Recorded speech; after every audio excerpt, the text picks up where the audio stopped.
Hello and welcome to Unparliamentary Language, a podcast that will try to stop spewing sewage into your ears every few weeks. And how are you, Rob? Yeah, I'm very well. I've just talked about Bond in the pre-episode, so I am hyped up, ready to go. You can't stop me talking now. I'm on a Bond train, and I'm good to go. Presumably some kind of train with large Russian symbols on it that will get shot at by a tank later on in the episode. Some very specific references today. Ram him! I think strawberries. For people who like Bond, Patreon special episode where we were just chatting about having just seen No Time to Die, spoiler-free-ish.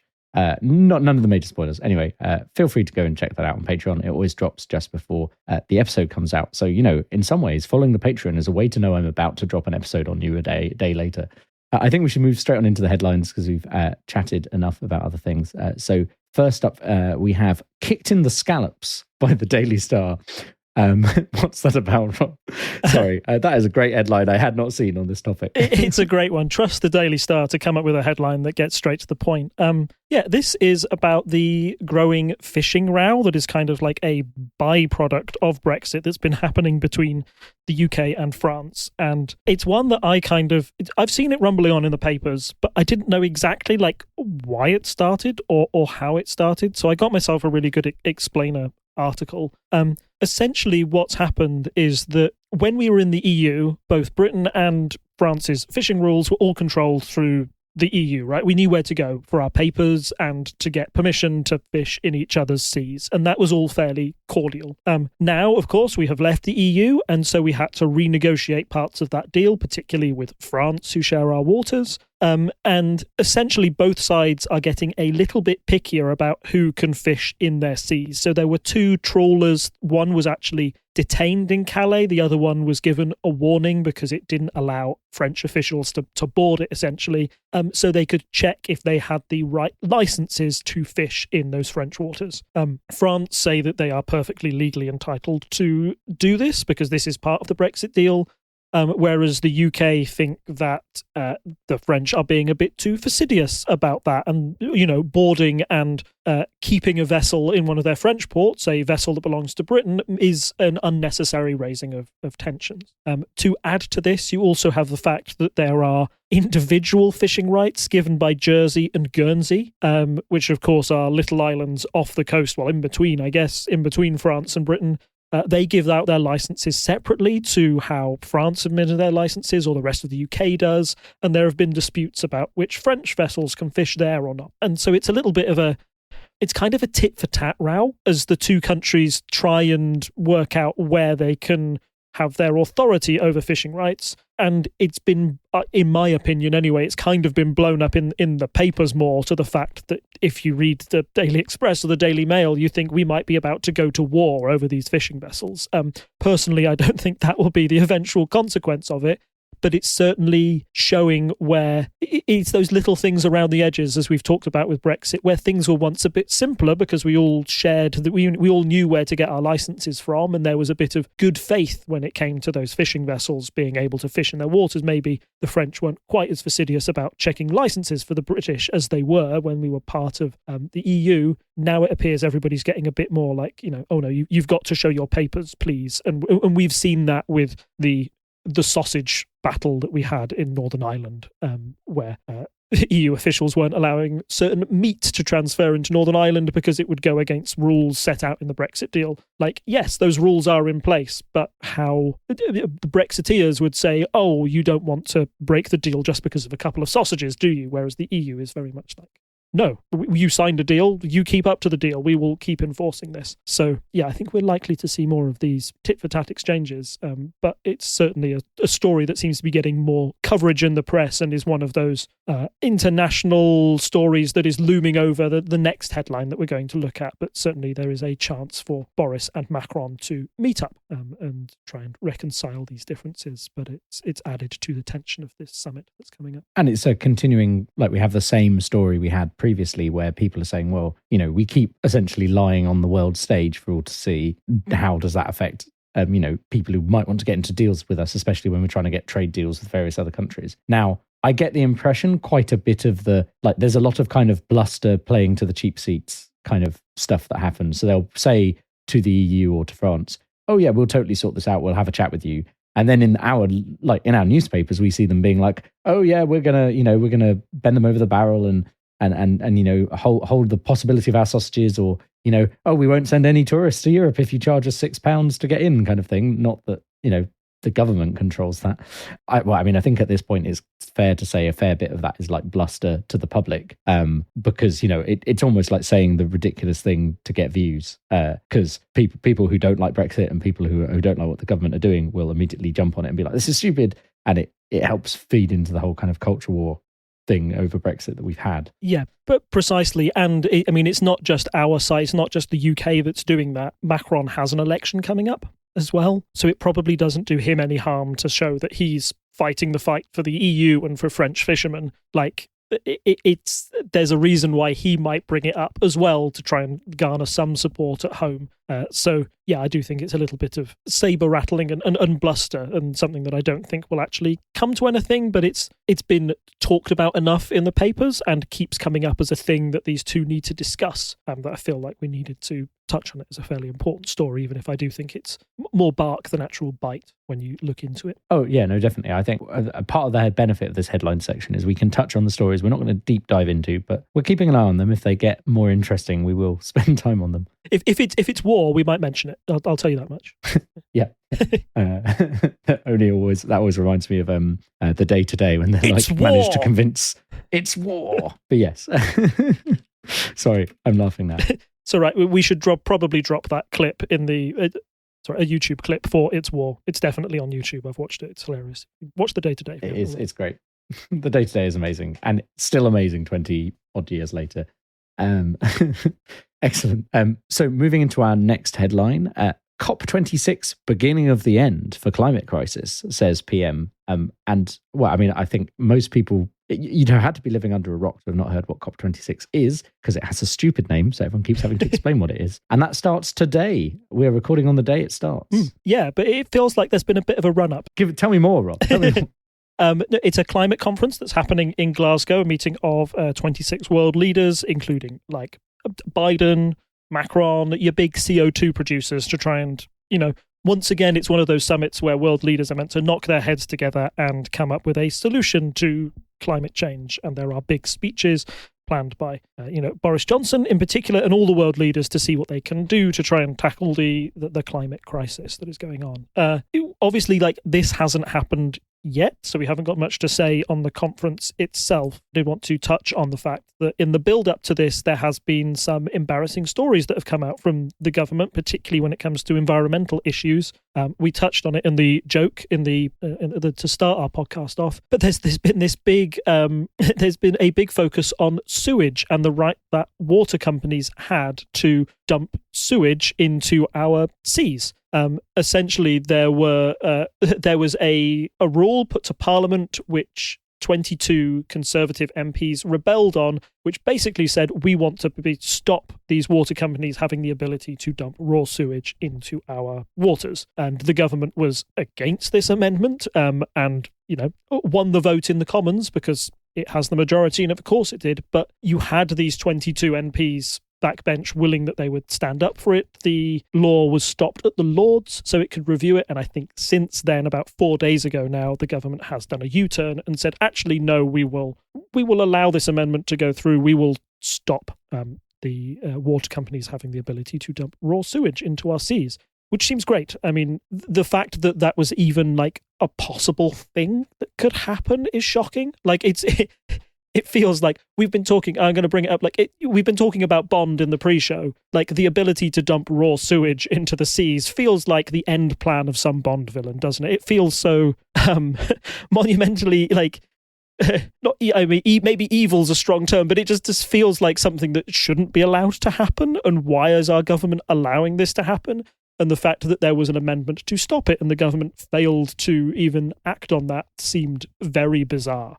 So at least the government has taken some action on this, but it's maybe a reflection of where, the government talks a big game on climate change. And I feel that that's what we felt for a while now, or at least I have personally felt for a while, that we have these climate summits and everybody talks a big game, but the actual material consequences of those summits tends to be fairly minor in the grand scheme of things. And we've had some odd statements from Boris Johnson this week in the lead up to it. Boris Johnson has done various like visits to schools and speeches.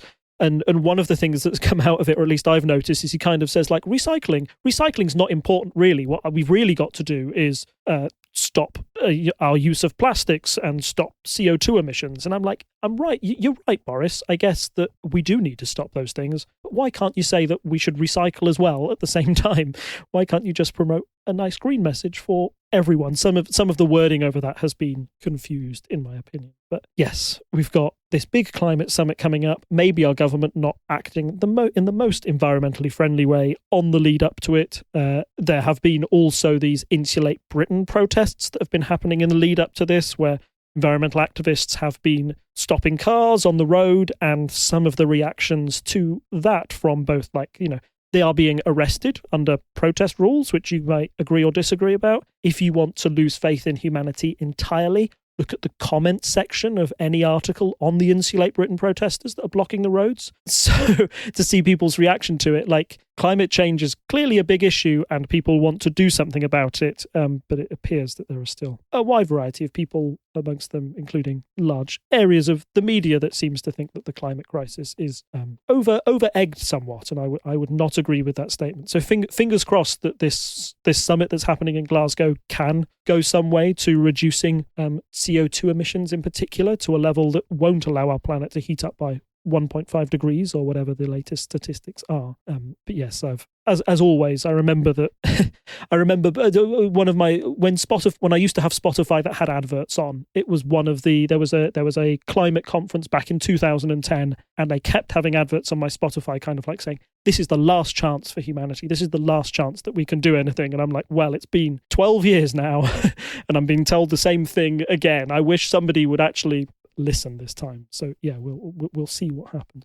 Apologies, that was just a big rant for me on climate change, but yeah, no, go ahead, please. That's entirely fine. I think we all agree climate change is bad and we should be doing more about it right now. Controversial as opposed to saying, statement. oh, we'll fix this in 10 years' time, which is what every government has been saying for the last 20 odd years.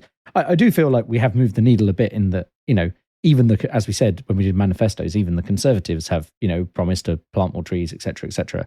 But the Conservatives definitely promised the least stuff for climate out of all the manifestos we saw. I think famously we discussed that they even promised less than not the BNP but UKIP, who are now Reform, promised, because like there was like some really strong promises from them. We were like, this is weird, agreeing with something that UKIP have written. The other thing I just want to link to when you were talking about the weird comments, probably the best kind of nutshell one of this is I've posted a Twitter link and it will be in the show notes.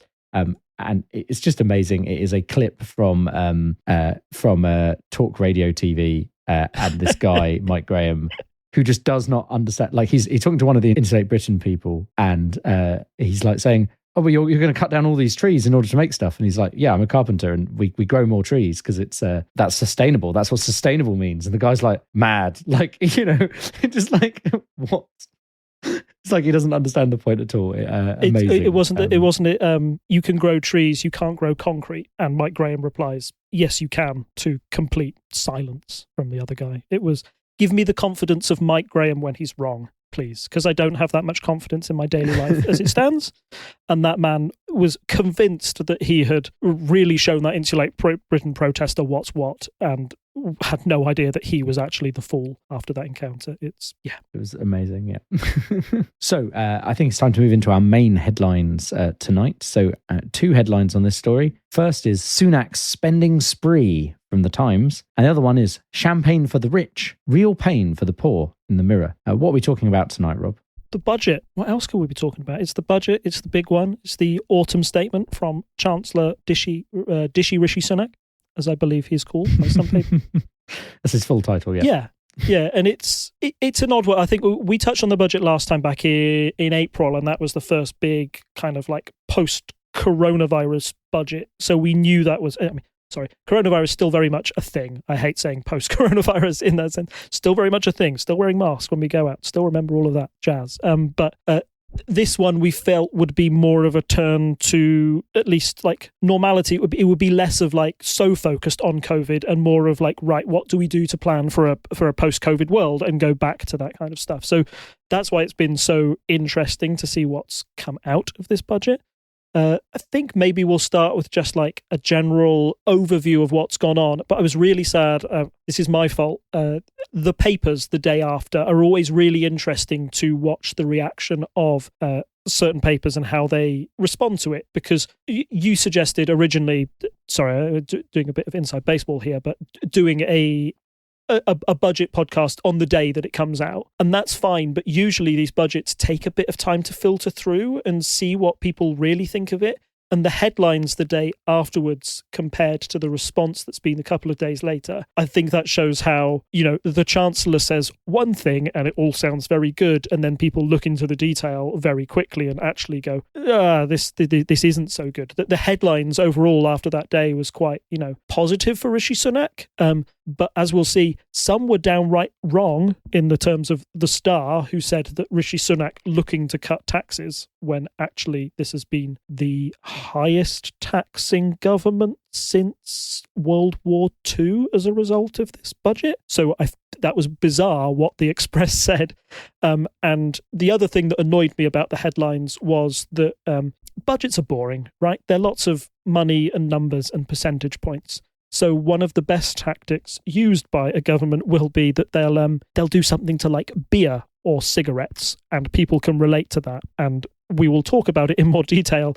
But essentially, there's been a slight freeze on alcohol in this budget, which led to headlines of and pictures of Rishi Sunak and Boris Johnson moving barrels of beer and clinking glasses, and all of them said, "Cheers to Rishi! Fantastic! You've saved us some money on our beer."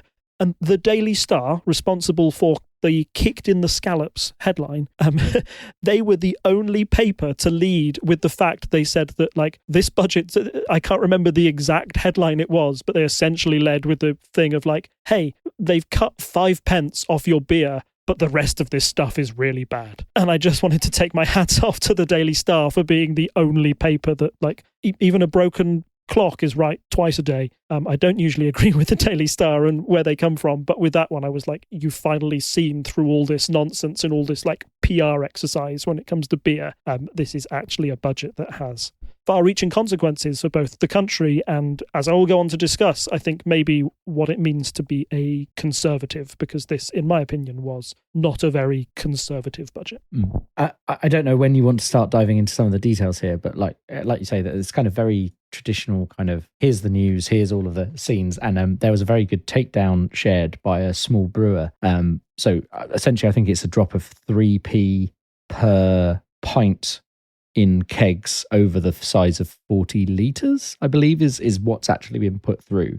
As we've been talking about how this is, bad taxes, it's good for the rich and not for the poor. So basically, because of how independent brewers brew and ship stuff, a large number of their beers are sent in smaller kegs than that. So a 72-pint keg is like 40.1 litres or something. So 72-pint kegs, which are what people consider the traditional beer keg and bigger, are all covered by this. However, if you're a small independent brewer, you might not be sending a full keg to a pub, especially not initially, and you might sell a lot of smaller kegs, so they're not covered. So firstly, those don't get any saving at all. But even when it is the larger saving, like they kind of went through, this is how much beer we brew a year, so let's assume we even got it on all of the beer we brew, we'd be saving like $1,000 a month kind of thing. And then it's like, but if you look at, say, Carling, who produce 3 million pints of beer a day, and they're saving 3p on every one of those pints because they never ship anything smaller than a 72-pint keg. And it's just like, suddenly they're saving hundreds and hundreds of thousands. But it's only the big businesses that are really going to see that saving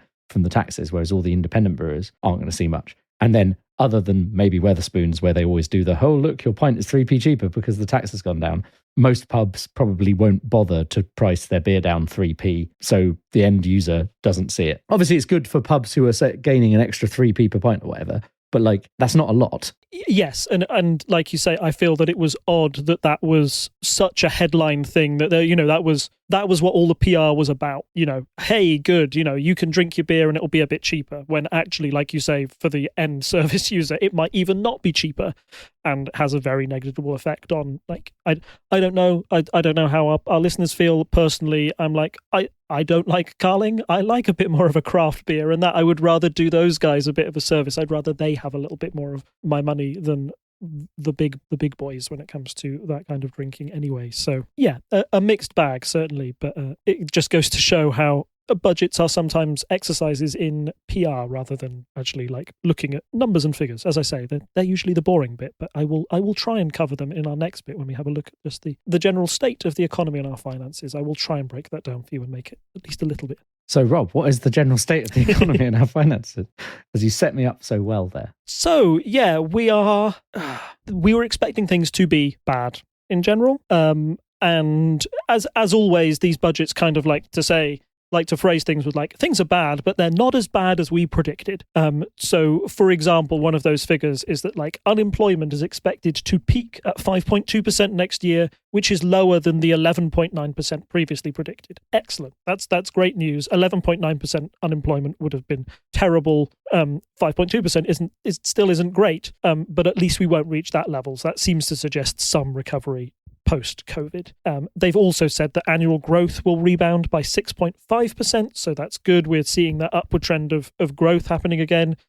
As we've discussed in previous budget podcasts, growth went down so much, particularly during those like big lockdown months, that we have to take these figures with a pinch of salt, but you certainly wouldn't want to see no growth coming up from that situation. So again, that's good. Wages will have grown by 3.4% since February 2020, which is also excellent news. It means that we can try and stave off some of the effects of inflation. However, inflation at the moment in September is 3.1% and is likely to rise to an average of 4% over the next year.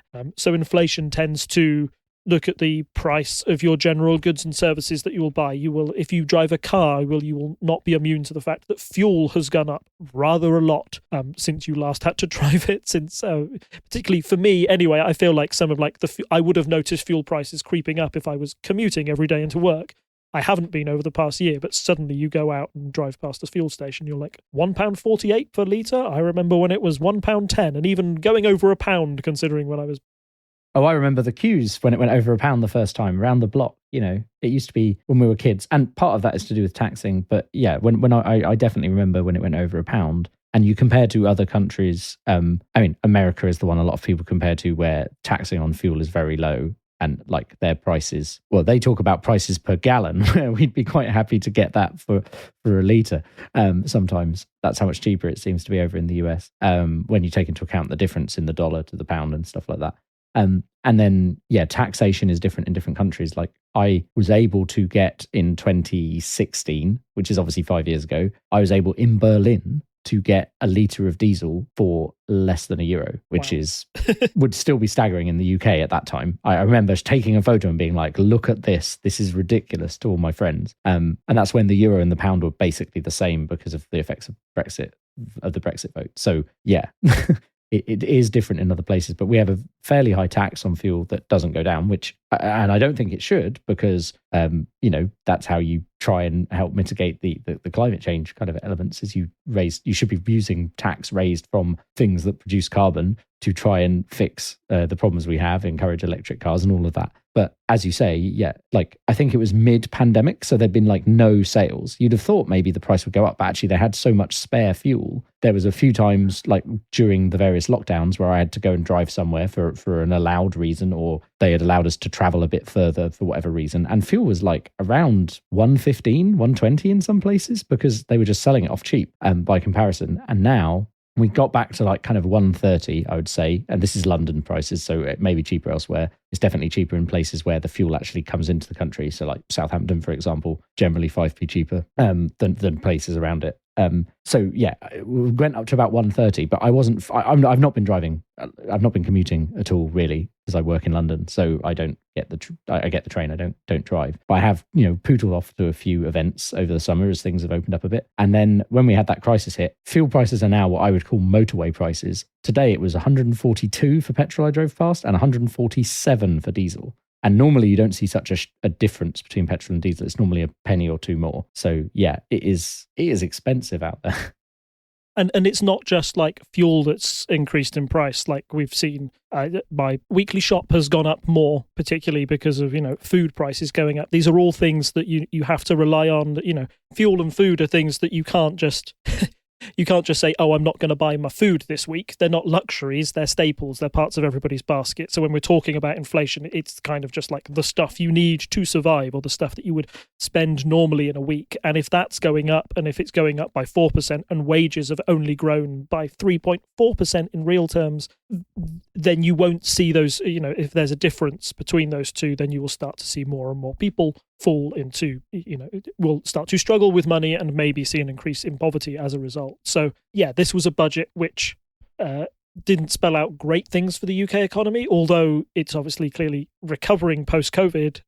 The facts and figures that were being thrown around in the aftermath from various think tanks essentially tend to think that COVID has affected our economy and adversely by about 2.2%, whereas Brexit has affected our economy negatively by about 4%. Now, I'm sure those figures will be debated left, right and centre, and as always, those are predictions, and predictions are often wrong when it comes to economics and forecasts, for example. But the fact that people are still already saying that the long-term impacts of Brexit and what that has meant for importing goods into the country and the negative effect that's had on our economy is more than the coronavirus pandemic, which I think we saw pretty sharply as having quite a very sharp, short effect. People are now worried more about the longer-term effects of Brexit on the economy and how that will recover, particularly when it comes to that inflation and how we can cope with rising prices if wages aren't going up in return. So yes, it's not, as I said right at the start, it's not quite our first post-COVID budget. It's still very much a thing that the government realises that it has to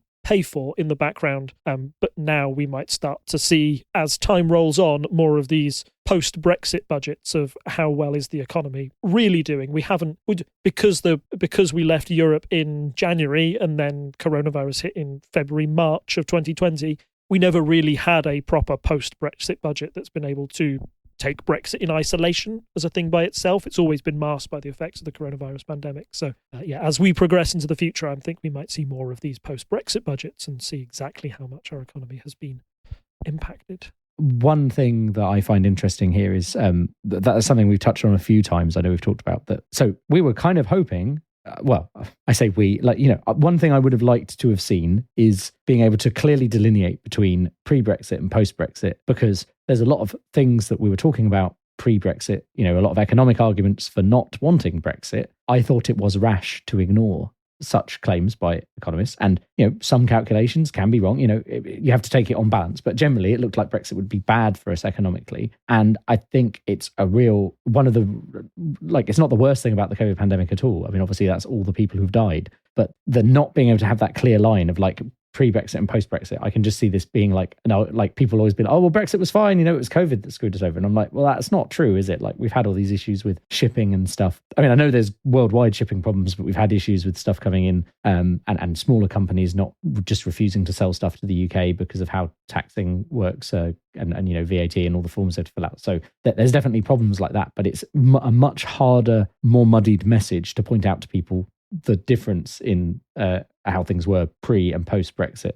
So yeah, I think it'd be nice to have that data where you can kind of show this is the negative effect Brexit had. And it's kind of slightly annoying. I mean, there's a lot of problems with the COVID pandemic that aren't, but this is a very minor one in the grand scheme of things. But it's kind of it would have been nice to be here we are a year after Brexit, and it's obvious that these are the problems we had from Brexit, and it would just have answered that question. At least, I mean, it wouldn't undo Brexit, but it would allow us to discuss it in very plain terms, whereas now it's all muddied by the effect COVID had also had. Yes, no, I totally agree. And I don't think we may never be able to fully split those things apart. So hence goes on the arguments and the culture wars. Hooray. Yes, it'll be one of those things someone has to do in an essay in 2050, and they'll be like, oh, there's no answer. So that's an overall view you've given us. Diving in further, there's a few key things we want to pick out. So I think first one is you just talked about wages and stuff like that, but there's taxation and wages all tied together. What did we see coming out of this budget? And is anything going on with universal credit, which has been in the news a lot in recent weeks? Yeah, precisely. I mean, the lead up to this and the big controversial thing that everybody was saying that the government couldn't take away was that extra £20 allowance that was part of universal credit that had got some people through COVID, and particularly, as I'm saying, as prices and inflation are going up, to take away that £20 would have an even more stark effect when the £20 doesn't go as far as it used to. The government's reaction to this is they are still cutting the £20, but they say the universal credit taper rate will be cut by 8%, bringing it down from 63% to 55%. So claimants will be able to keep more of the payment. Essentially, how I think universal credit works is that, if you are working as well as receiving universal credit, part of the money that goes over your universal credit allowance would be taxed by up to 63%.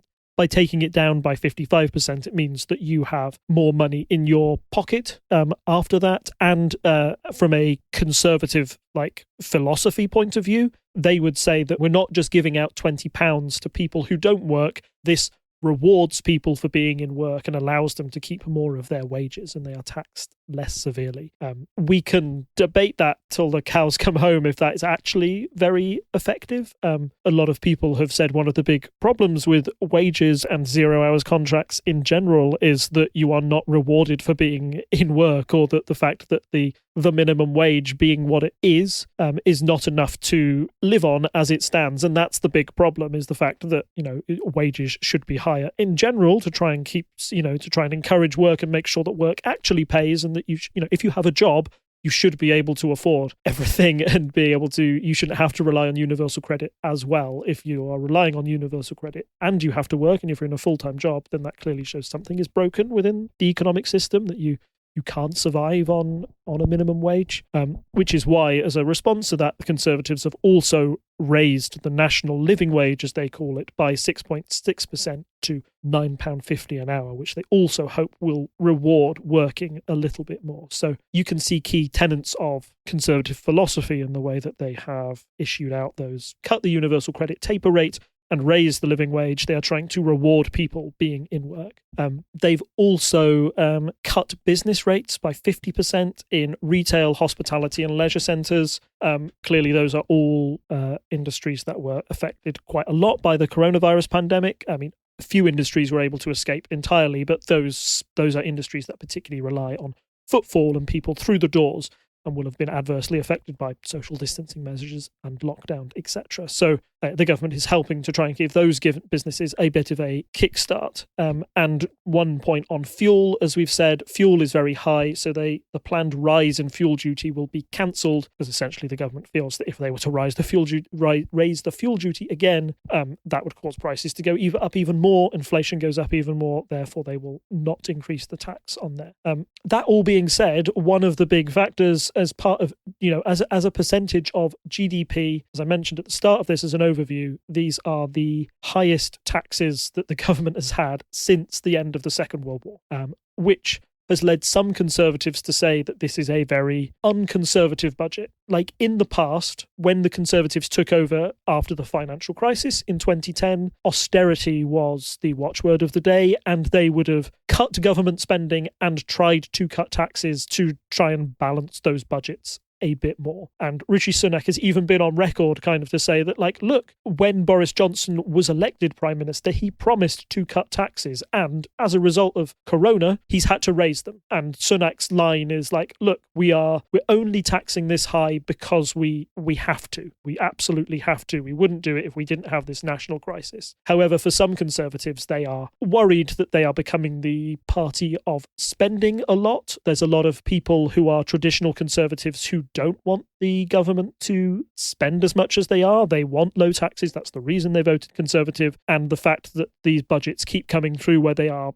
raising taxes worries them, and worries what it'll do for their core support, particularly if that starts to bite the hand that feeds them. If it starts to have an adverse effect on those middle income families that essentially helped the Conservatives to their 2019 election victory, then they might be starting to see a dip in the polls. Hasn't happened yet, but as I say, I don't think those taxes have really started to bite yet. I think that will start to come in 2022. So yeah, a lot of interesting questions for the Conservative Party and how they are able to balance these rise in taxes with their general philosophy as a party. we always knew that the kind of spending spree of COVID would have to come to an end. And we've talked a bit about how it, weirdly, like while Labour often the only criticism Labour could level was they didn't go far enough during the pandemic, but they were very kind of, the kind of tax breaks and things that you would expect to kind of be proposed by a Labour government. And so seeing stuff wind down, like we've lost furlough, we've lost, as you said,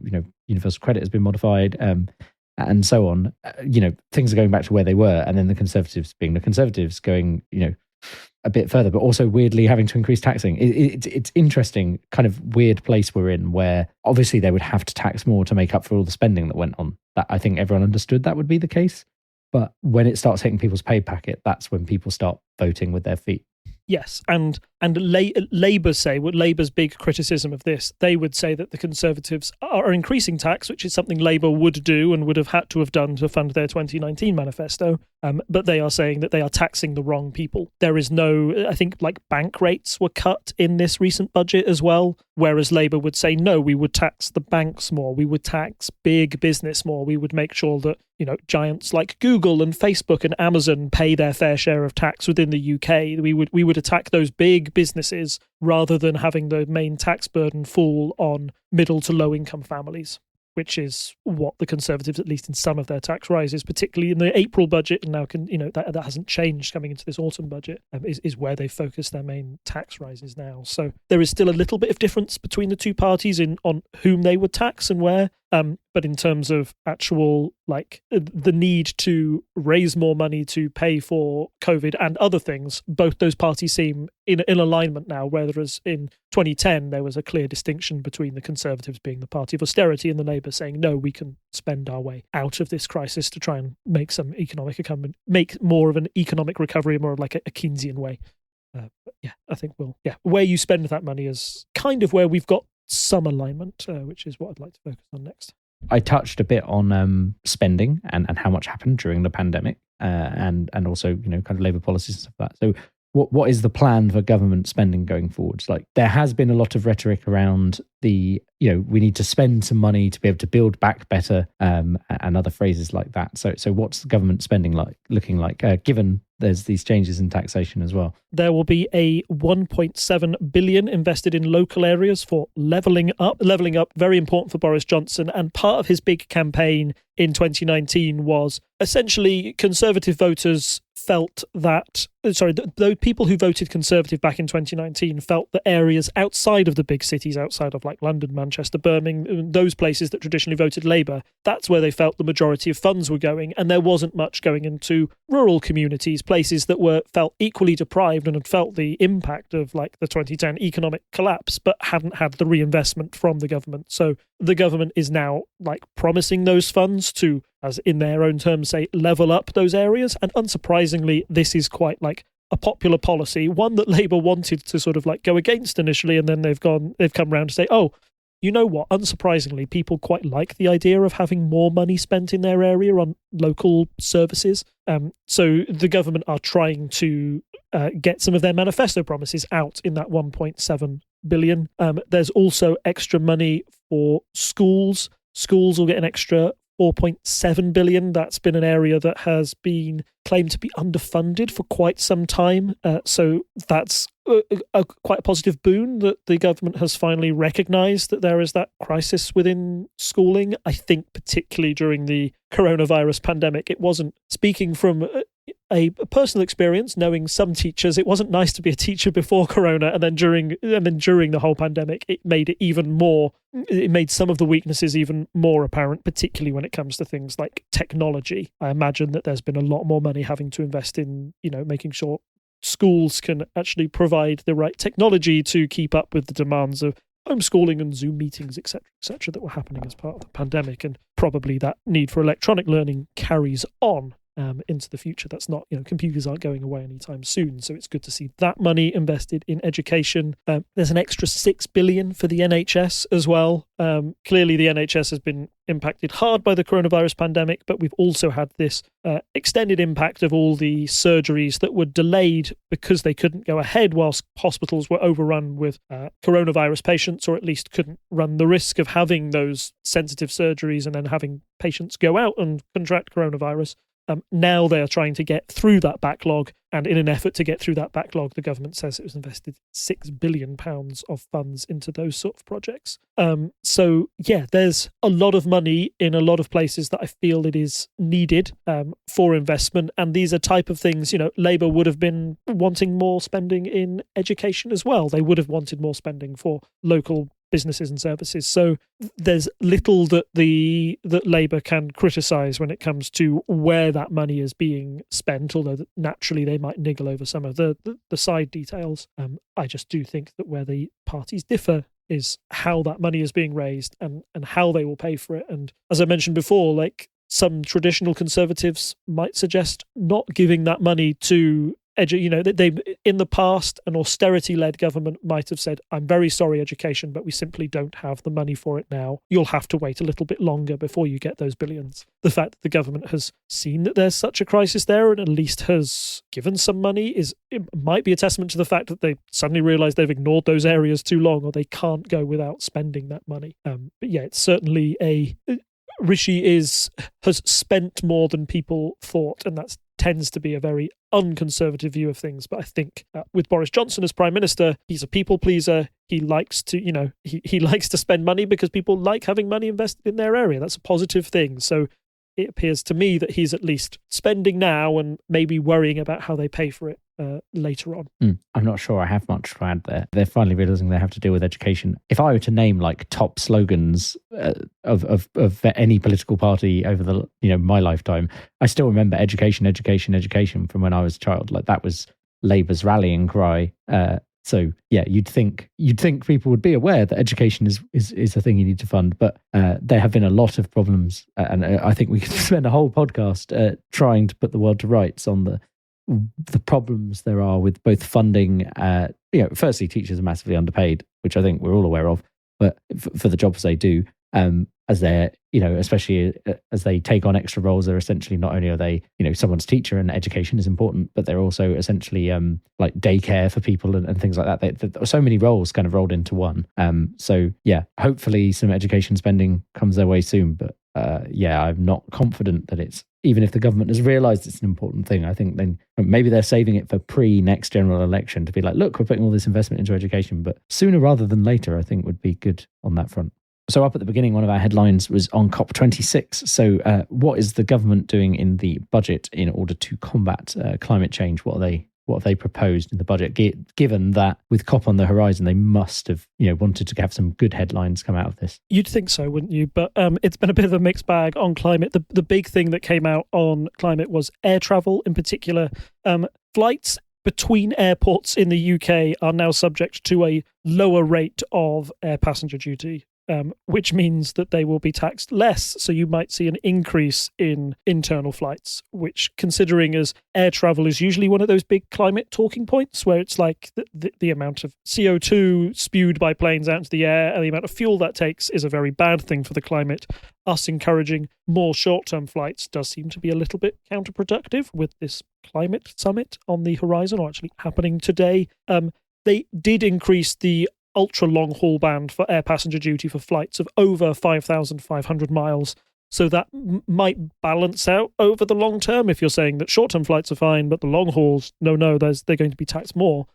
However, it does send somewhat of a mixed message on the eve of that. And even more than that, that was kind of the only climate news that came out before this was on this air travel thing. There was also some news about a fund being generated for these heat pumps, these heat sinks that can help insulate houses. There was a Robert Peston tweet, which I'm going to try and remember. Sorry, I didn't find it. But Robert Peston essentially he said he did the maths on it, and he said, this fund that we've got for these heat sinks will fund enough to help subsidize people buy them for around 50,000 houses, which is about 1% or 0.something% of all the houses in the UK. I'm not quite sure what massive climate impact that is going to have. Like, if you're going to go for the climate stuff, go big or go home was Robert Peston's message there. Like, you've got to have something that has a real impact. Subsidizing a very small amount of heat sinks for people on a very small amount of places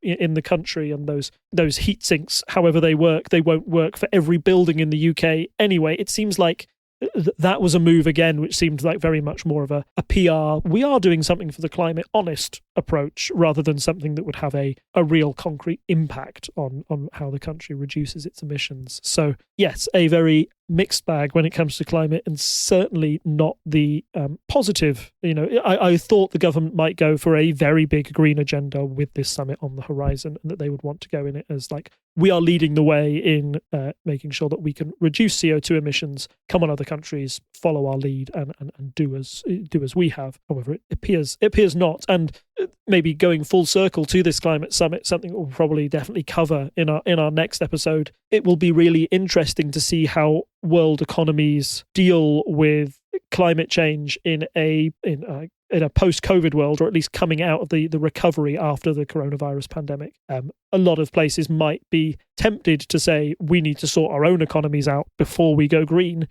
whereas the world appears to be saying, no, you need to sort your economies out, clearly, but we would like to do it from a greener start point. We want to make sure that we, if you're investing in things, invest in green energy and green tools and renewables and create industries out of that, rather than trying to get your economy back quickly and cheaply, but doing it through fossil fuel means.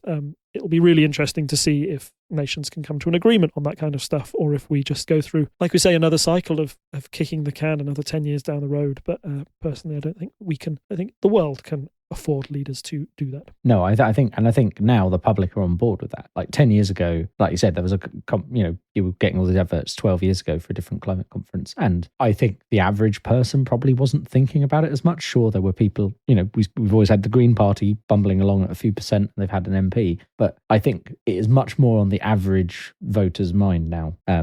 Maybe not every voter, but definitely it's in the news. It gets discussed. I think most people are aware. And also it's like, we've started to see, people have started to see through the tricks, the fact that the carbon footprint was kind of a thing set up by BP to try and foist problems onto the average person, as opposed to onto the big companies that are actually the worst producers of all these greenhouse gases and other things. So I think the average person is now just more aware and also cares more about it. Although that doesn't necessarily translate into what the government does. At least it means there is some pressure there. The other thing I was going to say is, given that Boris Johnson has said we want to become the Saudi Arabia of wind, which is such a stupid quote.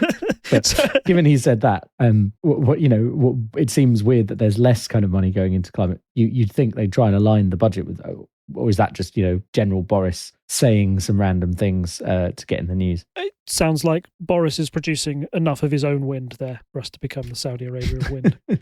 So, yeah.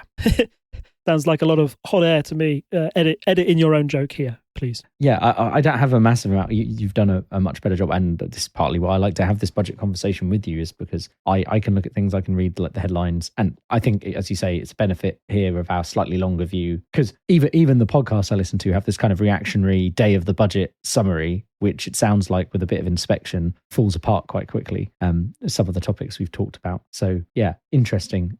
Also, I was looking through for that Robert Peston tweet you mentioned, and I did see that there was him saying that there's talk of, like you said, there's this kind of push and pull. Rishi may be saying they want to go back to the more Tory kind of tax cuts, etc., going forwards after this budget. But Boris is still, as you say, very keen on doing these big spending things that make him popular.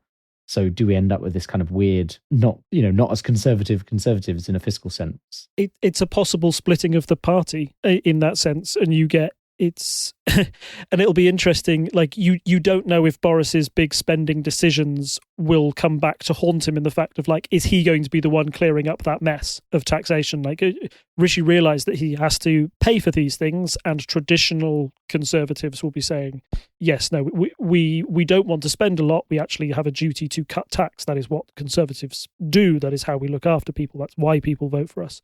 Whereas Boris is going, no, spend, but you have to pay your bills at some point. And my worry is maybe from personal experience of Boris Johnson's own finances, knowing that he's had to, we had that wallpaper fiasco and how his own funds are split up in various different ways.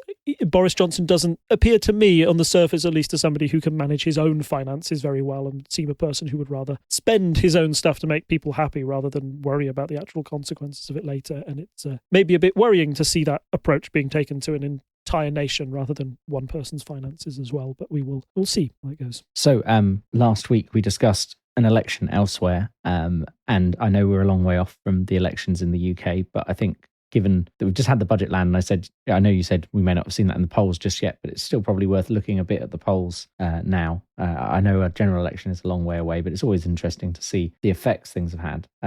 When was the last time we discussed the polls? Probably in May, around the election time. Yeah, that sounds about right. Probably like post council election. Yeah, so like in May, you can see Conservatives were doing fairly well. They, especially mid-May, they got to a peak of about 43%, and Labour had really dropped down below 35% on average. But Conservatives now dropped down below 40% again, and Labour are back up to 35%. Labour aren't back up to where they were in November last year, but that was pre-vaccine, and we've already talked about vaccine bumps and stuff at length. The other thing to note is while the your Reform, your UKIPs, etc., are basically staying level, the Lib Dems and the Greens are also slowly rising again. So I wonder if we're in our kind of usual middle, the middle period, because there, as we know, there are people who might vote for a third party who, when it's a general election, will, vote for one of the major parties to make an impact. But I think we might be at that point in the polls where people are kind of settling into who they'd vote for if they knew it would make a difference.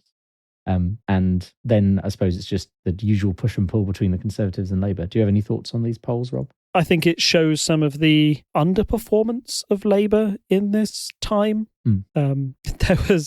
It's one poll, and you shouldn't take one poll at face value. Like, you shouldn't. So I'm being bad. I'm breaking one of my own rules here. But there was a YouGov poll, I think, that I saw from the Britain Elects Twitter account that came through in the past few days, said since the news came out that the government had said they would allow sewage to be spilt into our own seas, the Conservatives have gone up 2 percentage points in that time, to which some people just went that seems absolutely mad. What does it take to have an effect on this Conservative government? Maybe it's the fact that those sort of headlines, that sewage thing was very much like a Twitter thing and might not have actually been such a headline bearer. Particularly when I was looking through the headlines, there were no headlines directly relating to sewage being pumped into the sea. So maybe it wasn't making its way through to the average voter, and the Conservatives quickly U-turned on it as well, so it doesn't have that long-term impact. But you are seeing in my opinion, you are seeing a Conservative government that continually underperforms, and even with stuff like this budget and taxes slowly coming through from that April one, you would think it would start to bite, particularly traditionally when you have inflation going up and wages not being in line with inflation. That old saying of it's the economy, stupid. If the economy goes, then you would expect people to blame that on the ruling party, or at least the party that has been in power for the past 10, 12 years. So maybe if those economic effects continue to have more of effect into the next year, you will start to see the Conservatives dip lower. But maybe more worrying for Labour is the fact that they don't seem to be a party with an alternative plan for the economy, or unfortunately, in my opinion, any plan whatsoever. I've said this for a long time, but they are the only selling point they seem to have at the moment is that they are not the Conservatives, but I'm not quite sure what Keir Starmer's Labour stands for when it comes to an alternative plan for the economy or how you address some of the other problems post-Brexit and post-COVID. So I think that's why you're kind of seeing that although the Conservatives are dipping down and slowly have dipped down since their peak back in June, maybe, they've all started to dip down. The Labour trend, it hasn't really gone up with the Conservatives. You're not seeing people flip from Conservative to Labour. I'd actually say that you're seeing more people either drift to the Lib Dems or Greens as a force. And you can always... It's a stupid trap to fall into where you can say if you add Labour and Lib Dems and the Greens vote up together, they easily defeat the Conservatives in terms of where the country is at. The Conservatives have a steady 40%, but you might think that 55% of the country is actually for a non-Conservative government. But where they fall within that spectrum and how many people would actually vote Green and come to a general election, you just don't know. But Labour will have to, if Labour wants to defeat this Conservative government, they certainly have to start getting votes from Lib Dems or Green voters, because otherwise at the moment they are just going to stagnate at a 35% rate, which I don't think I see the Conservatives dipping under anytime soon. Yeah, I think, like you say, adding them up, they easily win. But we wouldn't do that because we know that those people, not all of them would come over. But you can see the kind of percentage shift to the Greens and Lib Dems. And you look back when Labour and Conservatives in November last year were basically neck and neck. I think you would find a number of people would go back, especially when you get in the run-up to an election, when it's like strategic voting is important to, get Conservatives out as your local MP kind of thing, I think you would then see a bit of a shift back in the actual voting intention in the election. But the next general election is a long way away. So right now, I think we start to, like I said at the start of this section, I think we're really kind of seeing where people's real voting intentions lie, and people who might, vote Labour. Because the question, right, is who would you vote for if there was a general election called today, is the question they ask. But I don't think people really take into account the idea of tactical voting and stuff in these kind of middle doldrums between elections as much. And it's only around the kind of the actual, the local elections and the general election that we actually get closer to the true number. But yeah, polls to watch as always. So thank you, Rob, as always, for joining me, giving me your insights into the budget, which I don't track anywhere near as closely as I know you do. And yeah, for having a look at the polls with me and for keeping us apprised of the headlines. As always, if you wish to support us, you can go to patreon.com/TTSS, where you can, from as little as $1 a month, you can get access to bonus podcast episodes from all of our different podcasts. And you can get access to, sometimes there's behind the scenes stuff, things like that we share. But also that goes to helping support the running the website, paying for microphones, editing software, our recording software we use, and things like that. So if you just want to throw $1 our way, that's always great and appreciated. Please do. And of course, you can find us online at all the usual places, on Twitter and Instagram at Unparl Podcast, on Facebook as Unparliamentary Language, on Reddit at /r/unparliamentary. And of course, you can find us at our website, parliamentary.observer. A domain name I'm still kind of impressed they let me own, if I'm honest. I think after saying all of that, there's nothing left for me to say other than it's good night from me. And it's good night from him. Bye. Bye. Bye. Bye. Bye. Bye. Bye. Bye. Bye. Ciao. Bye. Bye. Bye. Bye. Bye. Bye. Bye. Bye. Bye. Bye.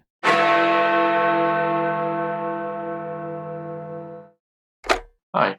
Have you ever wondered what would happen if you took the schoolyard conversation of which one of my favourite fictional characters would win in a fight? Well, wonder no more. Join me, Chris, and my co-host Matt every other Sunday for Mish Mash Mayhem, and you can find out.